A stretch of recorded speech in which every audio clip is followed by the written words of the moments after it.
ठीक है। सैटर्न के बारे में कहा हूं मैं, सैटर्न जिसको हम शनि कहते हैं, ठीक है, इसकी क्या क्या प्रॉपर्टी है। It is quite similar in size, quite means लगभग, it is quite similar in size, composition and mass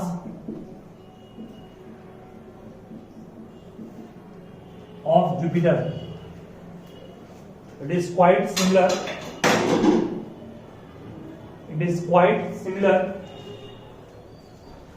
in composition, ठीक है, mass, size of Jupiter, ठीक है। फिर it has had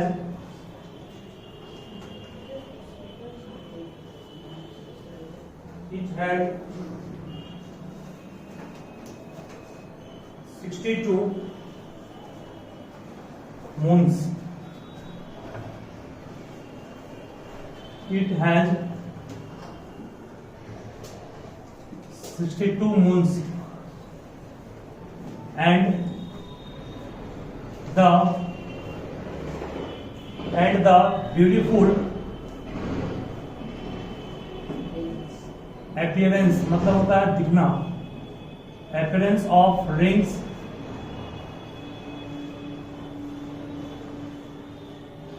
can be seen with the help of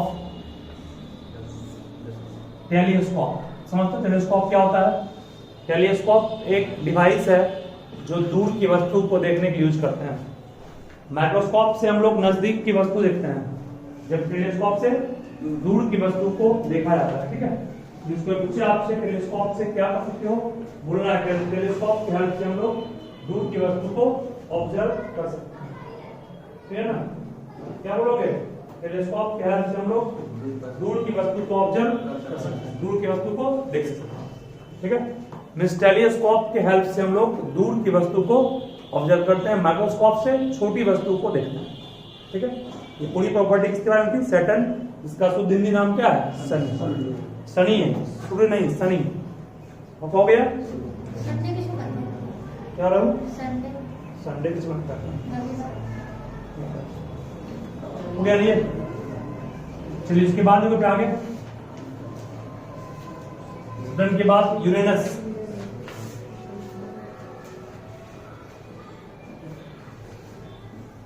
Uranus जिसको हम लोग अरुण कहते हैं, यूरेनस जिसको हम लोग अरुण कहेंगे, उस पर काम करने वाले। चलिए पढ़ोगे तुम इसको, जब क्योंकि को हम नहीं पढ़ते हैं। Uranus is very large planet, in fact it is the third largest planet. तो सबसे पहले सबसे बड़ा कौन है? जुपिटर। सेकेंड लार्जेस्ट कौन है? सैटर्न। थर्ड लार्जेस्ट कौन है? यूरेनस, ठीक है। Its diameter is at most 4 times that of the Earth. That means it contains as many as nearly 64 Earth in it. Hydrogen and methane have been detected in the atmosphere of this planet. This planet is observed. यहाँ तक जो पढ़े हैं उसको सुनो पहले क्या बोलना चाह रहा है। यूरेनस जिसको हम लोग अरुण कहते हैं, ये तीसरा सबसे बड़ा प्लेनेट है। किसके बाद? सैटर्न के बाद सबसे पहले जुपिटर आया, उससे बड़ा कौन है? सैटर्न। उससे बड़ा कौन है? मतलब कि सबसे बड़ा जुपिटर है, उसके बाद सैटर्न है, उसके बाद कौन है? यूरेनस। ऐसा माना गया कि इसमें लगभग 64 पृथ्वी समा सकती है। 64 पृथ्वी, पृथ्वी जितना बड़ा है ना, वैसा 64 अर्थ जो है वहां पर, उसके बराबर इसका सेट है, ठीक है। लगभग कितना है? 64 अर्थ के इक्वल है। देखो पहले आप, it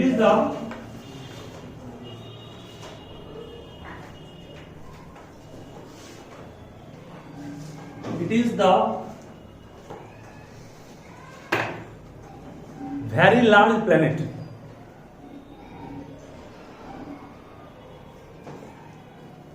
It is the very large planet whose diameter is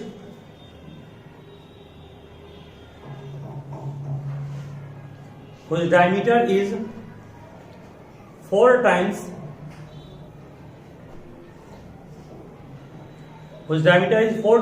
the diameter of Earth. जिसका डायमीटर अर्थ के diameter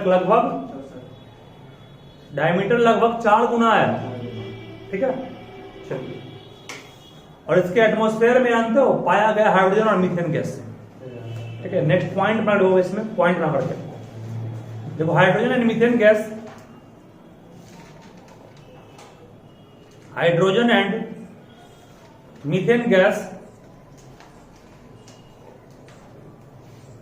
hydrogen and methane gas is found, ठीक है। Hydrogen and methane gas is found in its atmosphere.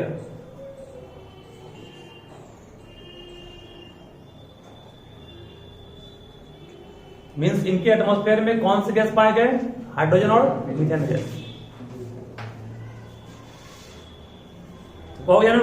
चलिए, उसके बाद फिर कहा गया, सुनोगे, this planet is observe to be blue green colour. इसका कलर जो है वो ब्लू ग्रीन पाया गया।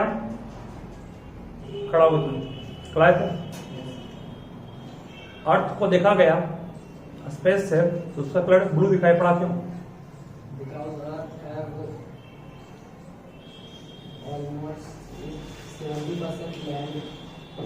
लैंड मास, अधिकांश भाग में क्या था? पानी के साथ साथ लैंड मास था, जंगल था इसका आंसर। और उसका रिफ्लेक्शन जो है, उसका रिफ्लेक्शन हुआ तो आप देख पाए। तो वहां कहा गया है कि this planet is observe to be blue green colour. इसका कलर क्या है? ब्लू ग्रीन पाया गया। और ये बिलीव किया गया है, मतलब कि ऐसा लोगों का मानना है, कि लोगों की धारणा है कि because of the presence of methane gas in its called clear atmosphere, it's northern hemisphere remains in 4 decade long period of darkness because of the way of the planet rotates. So 27 satellites or moons of Uranus have been discovered. मतलब यहाँ पे कहा गया इसका colour blue green क्यों होता है? क्योंकि इसके एटमॉस्फेयर में, मतलब इसके सरफेस पर कौन सी गैस पाई जा रही है? Methane gas. मीथेन गैस के कारण इसका कलर कैसा है? Blue green. Blue green colour क्यों है? Because of the presence of methane gas in their atmosphere. और ये सन से बहुत दूर है, इसका आंसर लगभग यहाँ पर अधिकांश दिन क्या होता है? अंधेरा होता है, डार्कनेस होता है। और इसके पास कितना मून्स है? 27 मून्स है, ठीक है। तो एक क्वेश्चन बना लोगे, इसका जवाब देना तुम्हें खुद से है। देखो इसी में, why Uranus appears as blue green. Question है, वाई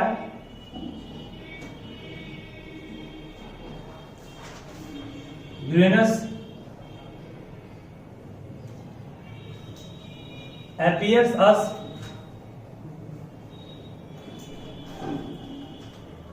blue green। यूरेनस हमें ब्लू ग्रीन दिखाई पड़ता है, क्यों?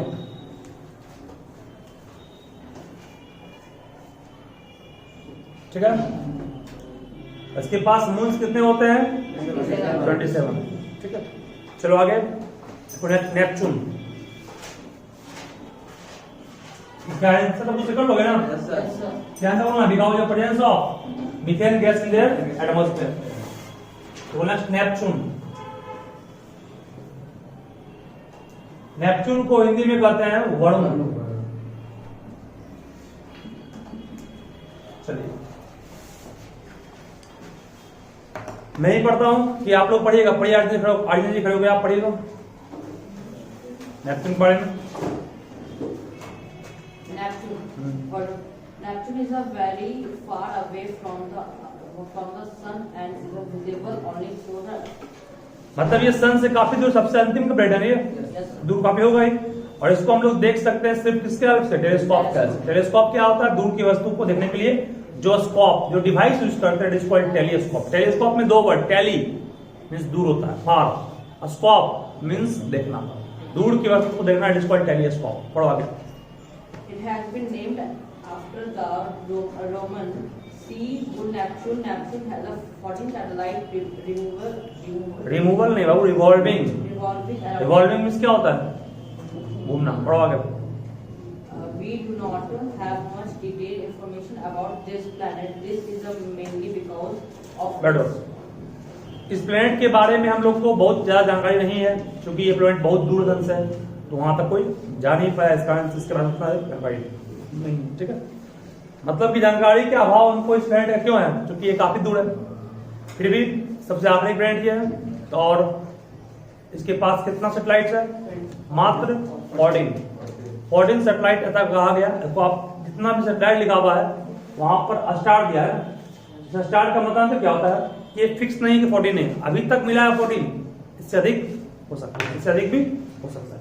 जहां स्टार दिया वो नहीं है, समझ जाओ वो कंफर्म्ड है, उतना ही है। ठीक है, जहां स्टार दिया वो नहीं है, समझ जाओ वो कंफर्म्ड है। जहां स्टार दिया हुआ है दैट मीन्स ये आपका चेंजेबल है, ये घट बढ़ सकता है। मैंने भी कहा आपको कि नेपच्यून सबसे दूर का प्लैनेट है, इसको हम लोग देख सकते हैं सिर्फ किसके हेल्प से? टेलीस्कोप के हेल्प से। इसके पास कुल कितना सैटेलाइट है? 14 सैटेलाइट है, और ये काफी लार्ज डिस्टेंस पर है, इसलिए इसके बारे में अधिक जानकारी हम लोग को नहीं है। ठीक है, तो नेपच्यून के बारे में क्या लिखोगे? लिखो it is very far away, it is very far away from the sun, it is very far away from the sun. ठीक है, so it can only be seen, so it can only be seen, so it can only be seen with the help of telescope, so it can only be seen with the help of telescope, means को हम लोग देख सकते हैं सिर्फ किसके help से? Telescope के हेल्प से। ठीक है, और एक पॉइंट मान लोगे यहां पर, it has 14 satellite at all, it has 14 satellite at all. इसके पास कुल मिलाकर के 64 सैटेलाइट ही मात्र होता है, सॉरी 14। ठीक है, चलिए आगे बढ़े, आगे खड़े हुए पढ़िए कन्हैया जी, बुक दो फीचर्स को, है ना? पढ़िए। Minor bodies in solar system. minor bodies in the solar system. Apart from the sun, the 8 planets and their association moon. Associated moons. Associated moons. There are also some minor bodies in the solar system. There are the These are the asteroids, meteors, and comets. We now talk briefly. क्या गया इसका मतलब क्या हुआ? मतलब कि planet के अलावा कुछ और छोटी छोटी बॉडीज हैं जो सन के चारों तरफ चक्कर लगा रही है, जिसको हम लोग एस्ट्रॉइड्स कहते हैं, मेटर्स कहते हैं और कॉमेट्स कहते हैं। इसको आपको पहले हम पढ़ाए भी थे, उसके बारे में आप डिटेल्ड स्टडी करना है। डिटेल्ड मतलब क्या होता है? विस्तार से। चलिए पढ़िए फर्स्ट में एस्ट्रॉइड्स के बारे में। Asteroids, these are very small planets and क्या पढ़ते हो तुम? स्मॉल प्लेनेट, छोटे छोटे प्लेनेट को कहते हैं प्लेनेटॉइड्स। क्या बोलेंगे? प्लेनेटॉइड्स। That are found mainly in a belt between the orbit of Mars and Jupiter. सुनो यहाँ पर, ये मान लो सन जी हैं, सन के चारों तरफ पहले कौन आएगा? मार्स आएगा। सबसे पहला नहीं गधा बोल रहे हैं, पहले मार्स फिर जुपिटर, पहले तो गधा है। क्या है? पहला बार नहीं कर, पहले बार नहीं पता हमको भी है, हम पहले की बात नहीं कर रहे हैं। हम पहले मार्स पहले आएगा, पहले जुपिटर आएगा, मार्स उसके बाद जुपिटर आएगा ना। यहाँ है जुपिटर मान लो, ठीक है, J for Jupiter, M for Mars. इसके बीच पाया जाता है कौन? एस्ट्रॉइड। एस्ट्रॉइड जो है किस में घूमता है? तो मार्स और जुपिटर के बीच घूमता है। ठीक है, तो पूछे एस्ट्रॉइड्स कहाँ पाया जाएगा? हर जगह नहीं मिलेगा आपको। जैसे कोई बढ़िया चीज जो होता है कोई कोई दुकान में मिलता है ना, वैसे ही यहाँ पर एस्ट्रॉइड्स भी कोई ही दुकान में मिलेगा, वो दुकान के तो किस दो दुकान के बीच मिलेगा? मार्स और जुपिटर दुकान जो उसके बीच मिलेगा हमेशा। ठीक है, वही कहना चाह रहे हैं इसमें आपको हम कि asteroids are mainly found in the belt between the orbit of Mars and Jupiter. पढ़िए आगे।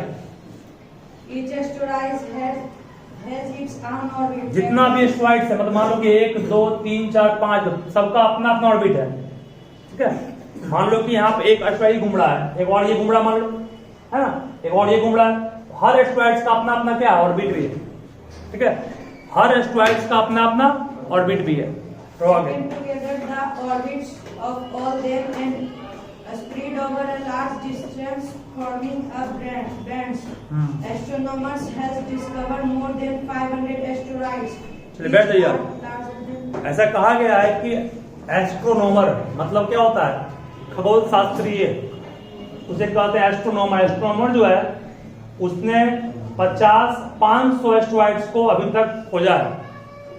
मार्स और जुपिटर के बीच लगभग 500 नहीं, 500 से भी ज्यादा है। 500 उसको मिल गया, खोज लिया 500 को, और अधिक स्तर से है। ठीक है, और सबसे बड़ा एस्ट्रॉइड जो अभी तक का है वो है सेरस। कौन है?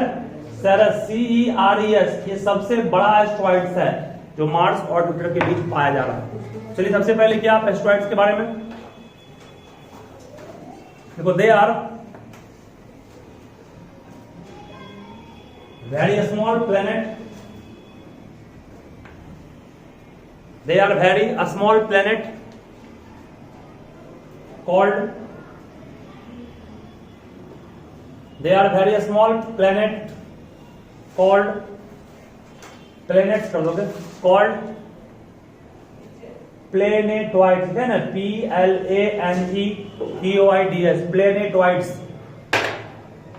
ये सब बहुत छोटे छोटे प्लैनेट हैं जिसको हम लोग क्या बोलते हैं? प्लैनेटॉइड्स बोलते हैं। ठीक है, फिर को पैराग्राफ चेंज करके they are mainly found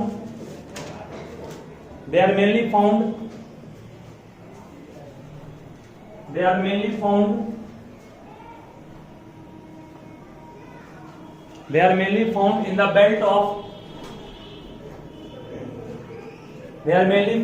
belt of Mars and Jupiter.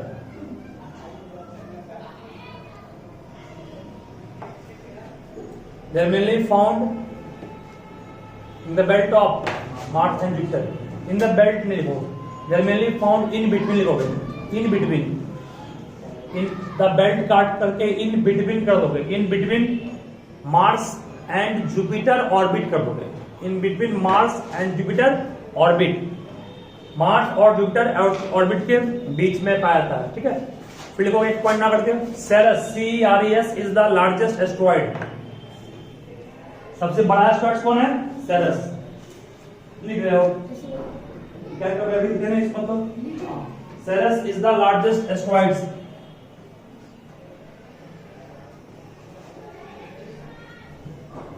सेरस क्या है? सबसे लार्जेस्ट एस्ट्रॉइड कौन है? सेरस, CERES।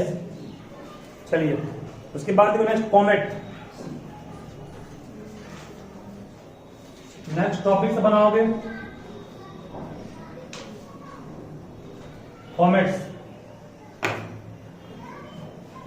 चलिए खड़े पढ़िए। बुक इस साइड दीजिए, तो बुक है उस साइड नहीं ना, बुक दो साइड। दोस्त को दोस्त पढ़ो नीचे। हाँ, The name of comets means. Of का लिखा हुआ इसमें। The name comets पढ़ो। means a hairy star. इस कॉमेट को हम लोग हैरी स्टार कहते हैं। हैरी मतलब पुच्छल तारा। ठीक है, हैरी मतलब क्या होता है? पुच्छल तारा। पढ़िए आगे, पूछ क्या कृति होता है इसकी? Comets are relatively small in size. Small and icy celestial bodies revolving around the sun. When a comet's in near the sun, some of the ice in it turn into gases. And these gases and loose dust. The gases and loose dust feeds from the ice create a long illuminated tail that streams behind the comets. approximately 2000 comets have been observed over the year.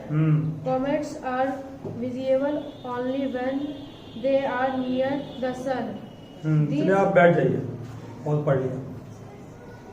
Comet मतलब होता है पुच्छल तारा। क्या होता है? पुच्छल तारा, पूछ की आकृति उसकी, और पूछ की आकृति क्यों बनती है, ठीक है, आपको बहुत ही अच्छे से समझ में आएगा।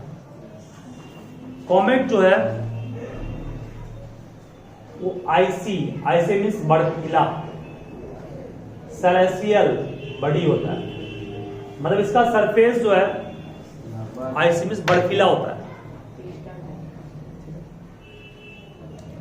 जब ये सन के करीब आता है, सन तो आप बोला है, सन के पास कोई ठंडा से जाएगा तो तुरंत उसको वो गर्म करके भाप बना देगा ना।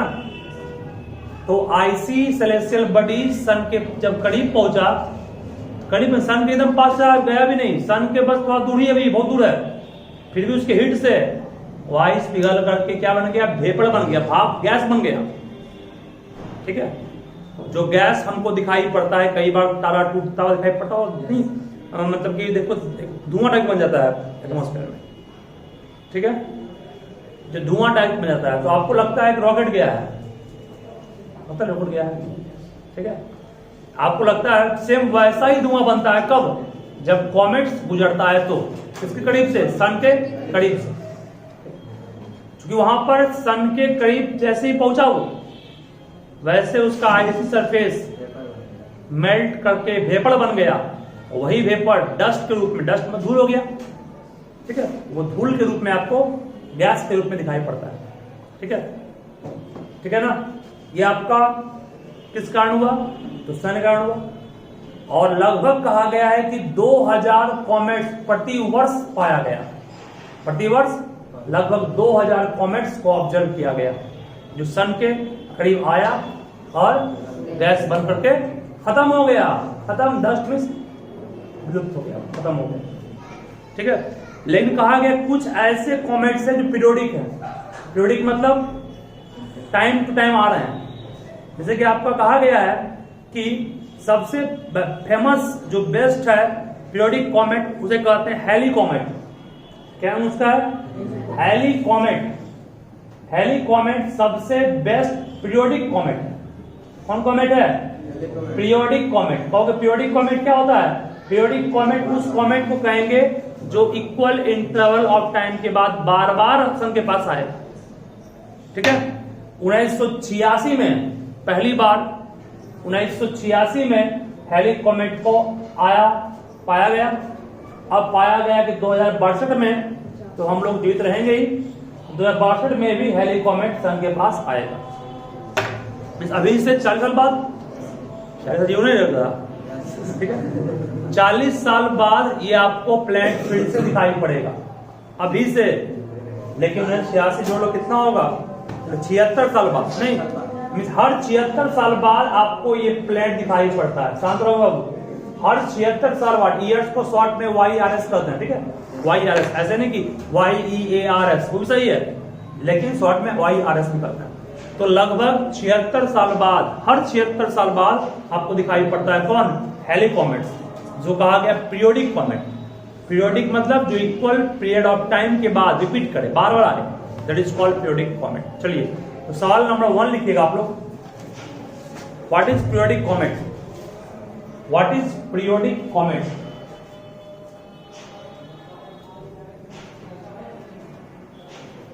व्हाट इज पीरियोडिक कॉमेट लिख लिए। सवाल नंबर 2 लिखिएगा, व्हाट इज कॉमेट।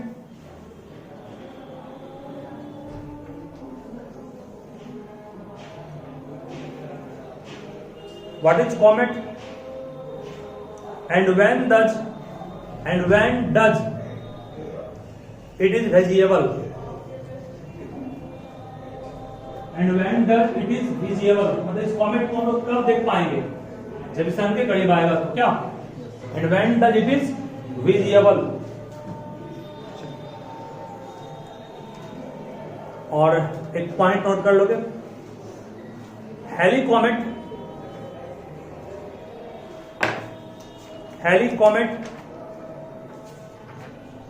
appears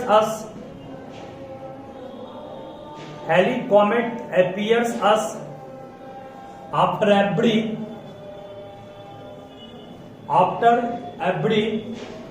कितना ईयर 76 ईयर। उसके बाद नोट कर लोगे 1986 में लिखा था पहली बार, अब 2062 में दिखेगा। तो कॉमेट खत्म हो गया, आपका बचा मात्र 2 टॉपिक जो कि अगले क्लास में खत्म होगा।